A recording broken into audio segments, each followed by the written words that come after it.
That's a lot of people. Too much wealth. Okay? But with wealth, you have inequality, right? And then you have high technology. This high technology means that every woman who gives birth will not die. And every child born will live, okay? And then you have something called an equilibrium. Equilibrium just means that, yeah, there's competition, but they're not gonna go to war against each other. The world is basically peaceful, okay? And according to superstructure, the game is going to change. So let's go back to the game, okay? We have 10 people. In a low population, poor society, guess what? They're not gonna date. What they're gonna do is, they might get married, but they're gonna have sex with each other. Why? Because as a woman, the only way to ensure that your child survives is if all the men in the village want to protect and nurture the child. And they will do that if they believe that the child could be theirs, okay? So the woman will maybe have a husband, but the woman will also choose to sleep with other men to disguise paternity. Does it make sense? So there's no dating, there's just lots and lots of sex in order to maintain social cohesion, okay? Now, in a superstructure number 2, there's no dating either. Why? Because this society is in competition with other societies and they need to have as many children as possible. So what the solution here is to have arranged marriages. Arranged marriages. Where, you know, who cares who you marry? Just have lots and lots of kids, okay? There's no dating either. Just have lots and lots of kids. You marry who your parents tell you to marry. You marry someone that you know. You marry your childhood best friend. Who cares, okay? But you marry someone, you have lots and lots of kids. Okay, that's superstructure number 2. Superstructure number 3 is the one we live in. And here, you have a dating game, right? Because why? Because the odds of you obtaining status is really, really low, okay? And the only way that you can change your status is by marrying up. And that's why you have a dating game. A dating game is an opportunity for you to find someone better than your social demographic circumstance can suggest. Okay? And that's why you have low, decreasing fertility rate.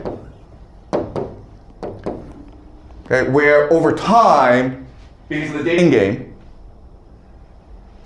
society will collapse. Okay? Does that make sense? All right. So now you're the government. And all around the world, women who are wealthy, well-educated, are refusing to have children, especially in East Asia. Right now, the fertility rate in China is about 1. Okay? About 1. The replacement rate that you need is a 2.1. So just to maintain your current population levels, every woman in China needs to give birth to at least 2 kids.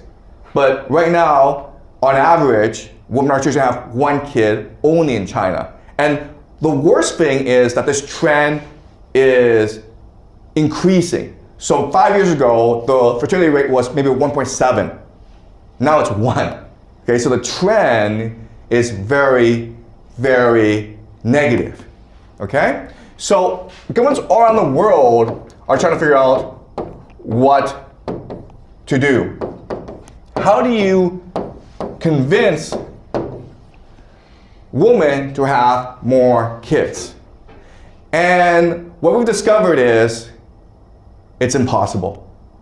We can pay you more money, like they do in South Korea. Guess what? It doesn't work. Because people don't want money, they want status. And status is a zero-sum game. Okay? Money is infinite, but status, power, is a zero-sum game. So we have overpopulation, we have too many people competing for too few status positions, you have decreasing fertility rates. And there's nothing you can do about it. The moment you give women choice, they choose to improve their lives by marrying someone better. Okay? Not all, but most. And so over time, what happens is your society collapses. If you look at history, the best indicator that a society is about to collapse is if the women who are wealthy and well educated, if they refuse to have children. This is what happened to the Romans who collapsed. This is what happened to many empires. This is what's happening around the world today, in America, in Britain, in Europe, in China. Okay? And this tells us that society is collapsing. So in other words, what this really is, okay, these superstructures, it tells us the life cycle of a civilization, right? So this is when a civilization is young, then it matures, it grows, and then it collapses. Okay? And if you look at history, all civilizations go through this process of birth, maturation, and then collapse. And there's no way around it. So the power of game theory is that just by studying one aspect, okay, if I just study this game, all right, I figure out who the players are, the rules, and the incentives, I can figure out what the superstructure of the civilization is, okay? And then once I have these two, I can now figure out where it came from and where it's going. Okay? That's what I want to teach you in this class. How to analyze a situation so you understand the players, the rules and incentives, which will give you insight into the superstructure so that you can figure out where it came from, and then you can also predict where it's going. All right? So, but you can also look at the superstructure and figure out what the game is being played. Okay, so this is one example, but throughout the semester we'll be doing many different examples of game theory. Is this clear so far? Are there any questions? Any comments, any questions before I move on? All right. All right. All right, so let's just look at some basic facts. Okay.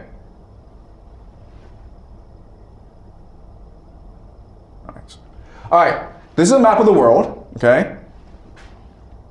As you can see, okay, so the color scheme is this.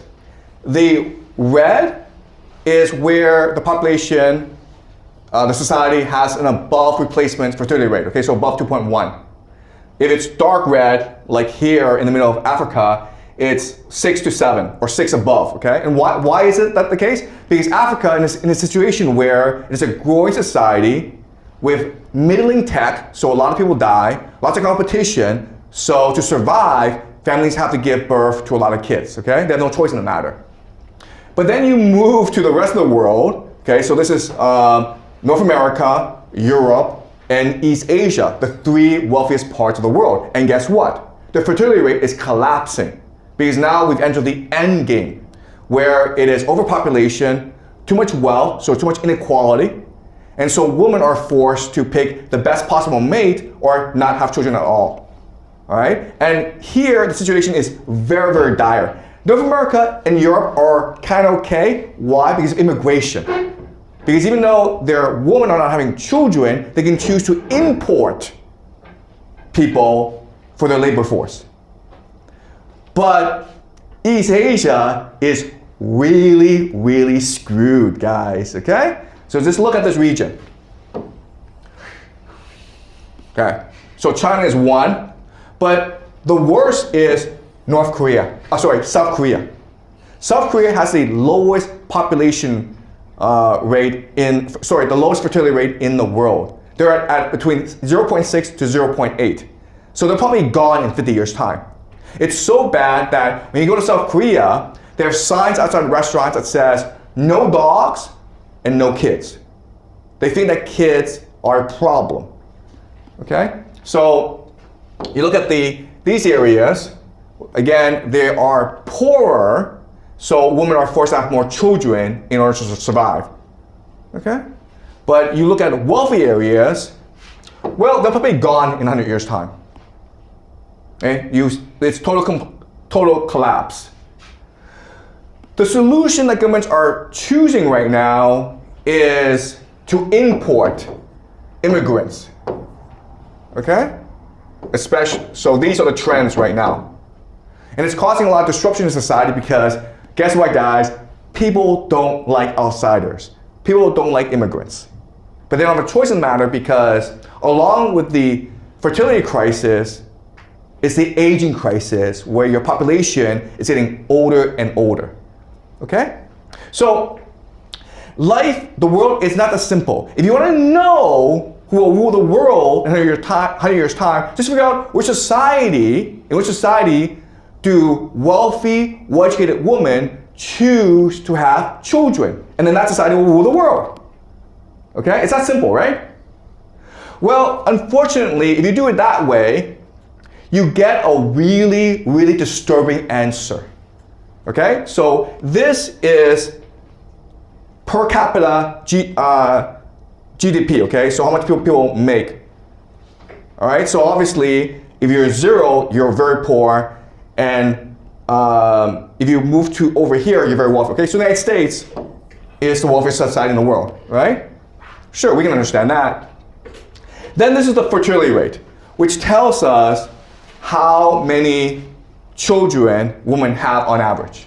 Okay, so again, 2.1 is replacement rate, okay? 2.1 is replacement rate. So the United States is actually below replacement rate, but the United States doesn't really care because it can import immigrants, okay? China is probably around here somewhere, okay? Angola is up here, but it's poor. So what this map tells us is a country that is most likely to be dominant for the next 50 years is this country, Israel, okay? It is the only wealthy, Western, high-tech society in which women choose to have more than 2 kids. Okay, this is what game theory teaches us. And yeah, I know there are people who are like, yeah, but Israel, it has 9 million people. And it's in the middle of a desert. And everyone hates Israel. I understand that. Thank you very much, okay? I understand that. But if you just analyze how the game works, okay? If you just look at it objectively from a game theory perspective, you are forced to conclude that Israel right now has the major advantage over everyone else. Now, it is possible that societies will change the fertility rate as the world changes, okay? But I'm saying that given the current state of things, Israel, their growth trajectory is very, very high. But then the question then is, okay, why is it that Israel, they are different from everyone else? And the answer is because the world hates them, okay? Because they think they are different from everyone else and they must unite together to survive. So in Israel, fertility is status, okay? If you are a woman and you give birth to a lot of kids, that means that you love Israel. That means that you are doing what you can in this war for survival. It means you are a patriot, okay? But this has to do with religion. So what the West has done is not only has it created a dating game where a woman can choose to have kids, but the Western world has also given up on religion and embraced materialism, right? So what is valued in our world, in the West, it's not patriotism or love of family or religious duty, it's just how many Instagram followers you have. It's how many YouTube subscribers you have. It's how much money you have. Okay, that's all that matters. So given the current state of events, it's very hard for the Western world and really for China to survive for the next 50 years, okay? And I know like, well, China has 1 billion people, so even though, you know, we're only giving birth to 10 million kids a year, we'll still be around for a long, long time, okay? So at this rate, by 2100, China will be at a population of about 600 million. That's still a lot of people, man. Okay. Here's the problem though. Okay, this is South Korea. Okay, South Korea is like the worst case scenario. And for South Korea, this is actually the best case scenario where, okay, given current trends, and let's just pretend that nothing bad happens to South Korea. Well, by the year 2100, you'll have a situation like this where the vast majority of people are over 65 and you have no kids, okay? That is a zombie society where no one works and everyone just, I don't know, walks around the park every day. No one works, so the economy has collapsed. Okay, so look at this trend where we are now in here, okay, where the majority, it's still a working population, which is good, you need that for the economy, but by the time you hit 2040, okay, you've got this huge dependency and a